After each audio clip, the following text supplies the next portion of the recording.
what's up you guys, it's Jungle Poppy. Welcome back to my channel. Today is a very gloomy day, but I got the lights set up and I feel like that will help illuminate what I'm doing. Today I plan on working on this neon Pothos just so I can revamp it, refresh it, and hopefully give it a better condition to grow. But before I do that, I just want to say thank you guys for watching my videos, for liking, commenting. It just really makes me excited to make these videos. I mean, I do make these videos just as a video diary, but seeing people interact and actually watch the content is really cool.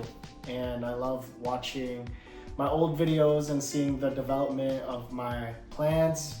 And not only that, but also just seeing my skills in video making and YouTube in general and seeing how that progresses. So yeah, I just appreciate you guys coming along for that journey, and yeah, thank you. But anyways, let's get into this. So like I said, this is a neon pothos or Epipremnum aureum neon, and yeah, it's just not doing as well as other plants. I think you might see the plants behind me. I have some that I just watered earlier today, so that's why they're back there, not their usual spot. But yeah, this guy was started at the same time as them, and they're not growing. And there are some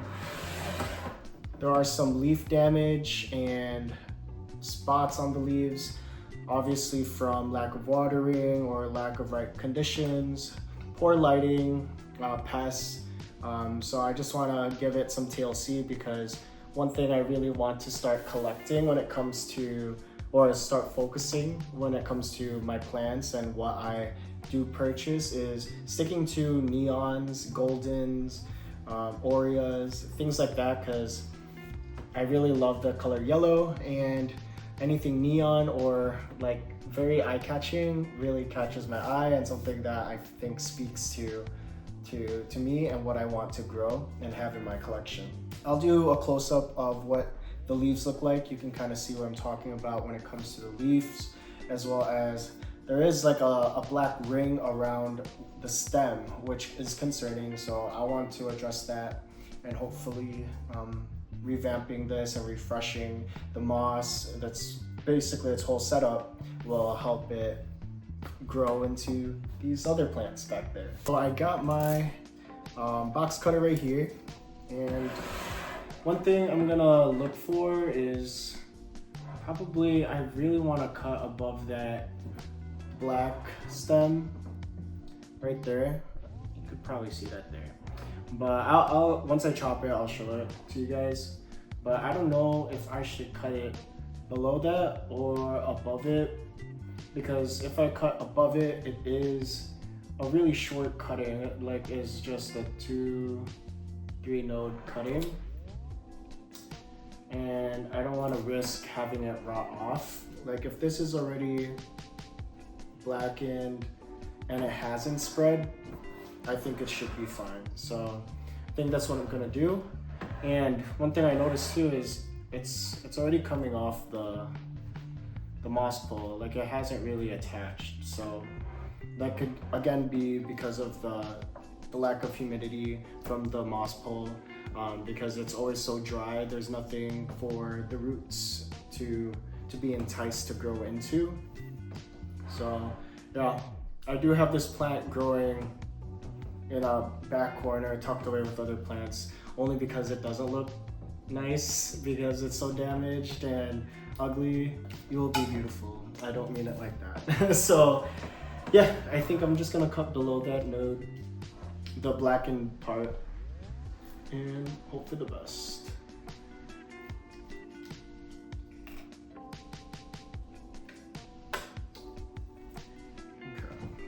Okay. So there is that. I think what I'm gonna do is I'm gonna chop it up and then put it in some water, and hopefully it grows and I can just have a trailing version of it, because again, I do just want to have neon plants everywhere. But does anyone else find peeling the leaf the leaf covering, very satisfying. Like I do this with all my monsteras and my philodendrons. It's very satisfying. So I'm just gonna clean it up a little bit before I show you guys. And that is that. That is the cutting.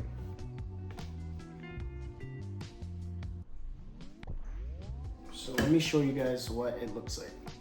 So you can kind of see the roots are very black and they don't look like they will activate, but hopefully they will. If not, the new growth right here will do so. But you can kind of see all of the black spots, all of the crispiness, and I feel like that's because of thrips and stuff. Like you can kind of see thrips right there. So when it comes to thrips and dealing with pests, like I used to be very worried about it, but like as much as I want like a perfect aesthetic plant, like pests are bound to happen. It's just making sure that they're manageable and not decimating the whole collection. Okay, so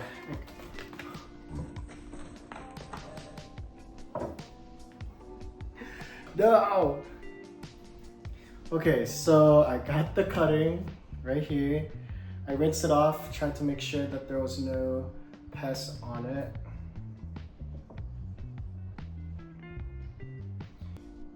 Yeah, they're good. So yeah, I got it in a glass of water and I'll just leave it right there for now. And then I'm gonna work on the bottom stem.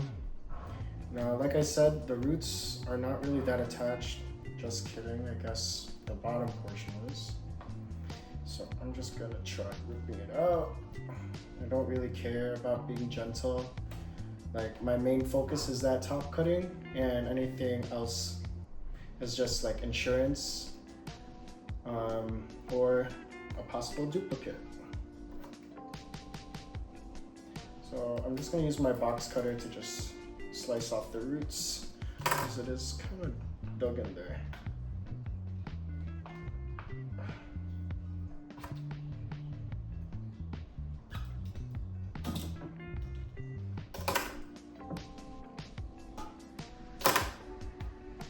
There you go. Go ahead and put this away. So here's that bottom portion. A lot of the leaves dropped. I think that was when I went on a trip and I just didn't have it watered, so that's fine. I think now I will take my mini chopping board and then just slice it. I'm not gonna do one node cuttings. I'm gonna try to do at least two nodes. That way the bottom portion can be submerged in water. So by the way, I'm gonna just water prop it.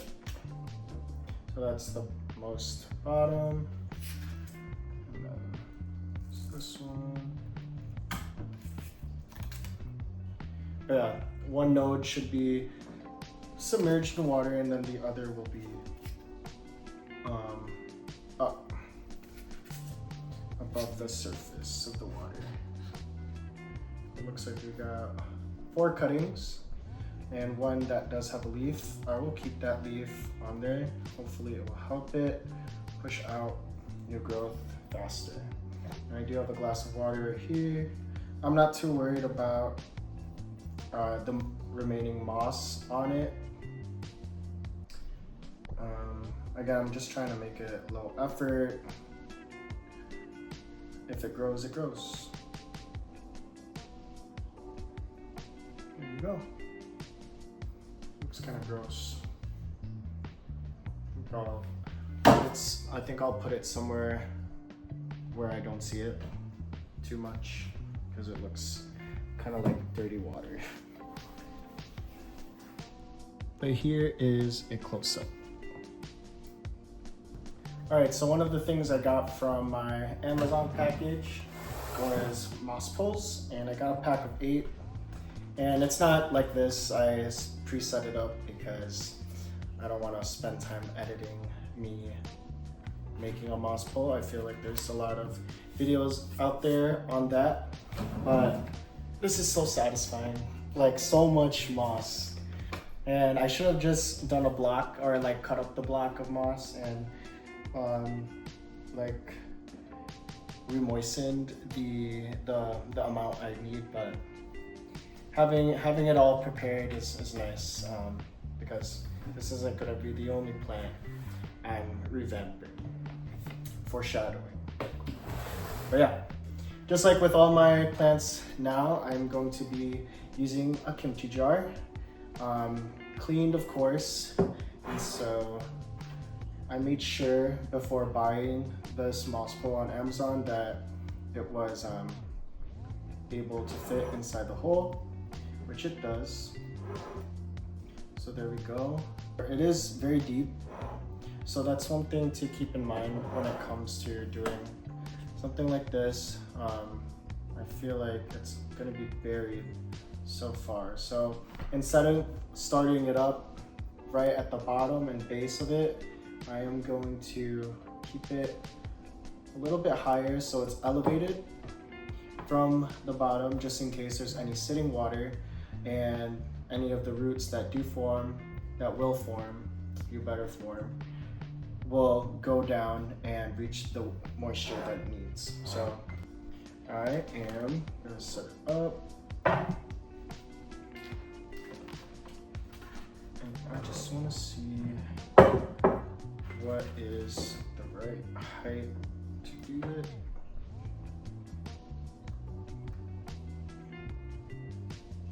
That's perfect.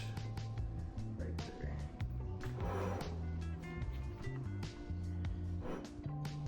there.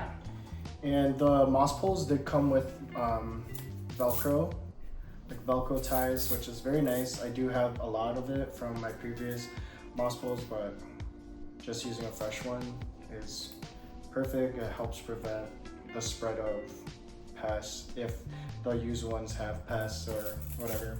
Just trying to keep it as sterile as possible so that this cutting can do its best.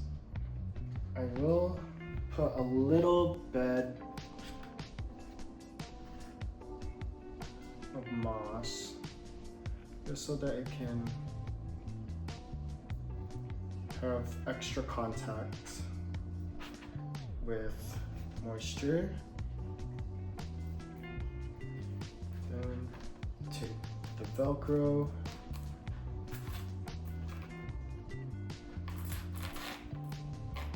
And I do try to go kind of tight, not only for stability, but also so it has good contact with the moss.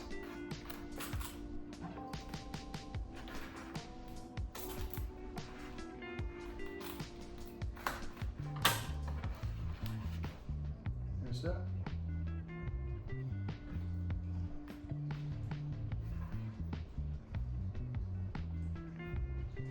Now I'm going to just double check to see if it is nice and snug and perfect setting for the plant. Yeah, looks good. So now I'm just gonna do what I did with my Rhaphidophora foraminifera, and I'll just put a small thin layer of moss.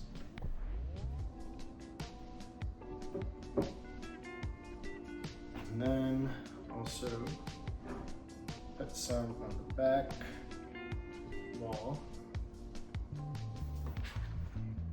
So like that. Boom.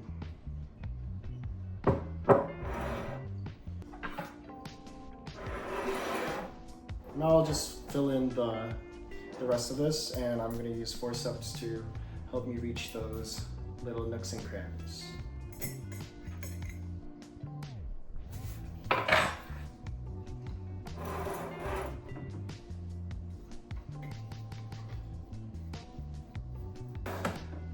All right, so we're done.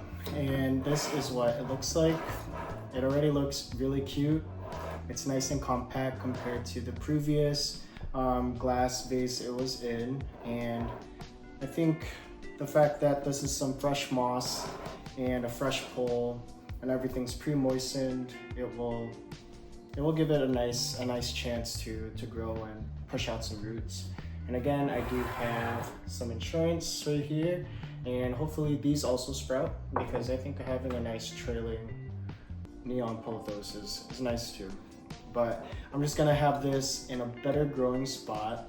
I'm probably gonna keep it in the bedroom where I also have some grow lights in there, and so that will give it some stable lighting in comparison to the window, which does fluctuate when it comes to light levels. So yeah, hope you guys enjoyed it, and I hope this little guy grows into a big beautiful plant just like all of those. So can't wait to share the journey and do updates, and hope you guys stay tuned for the next video.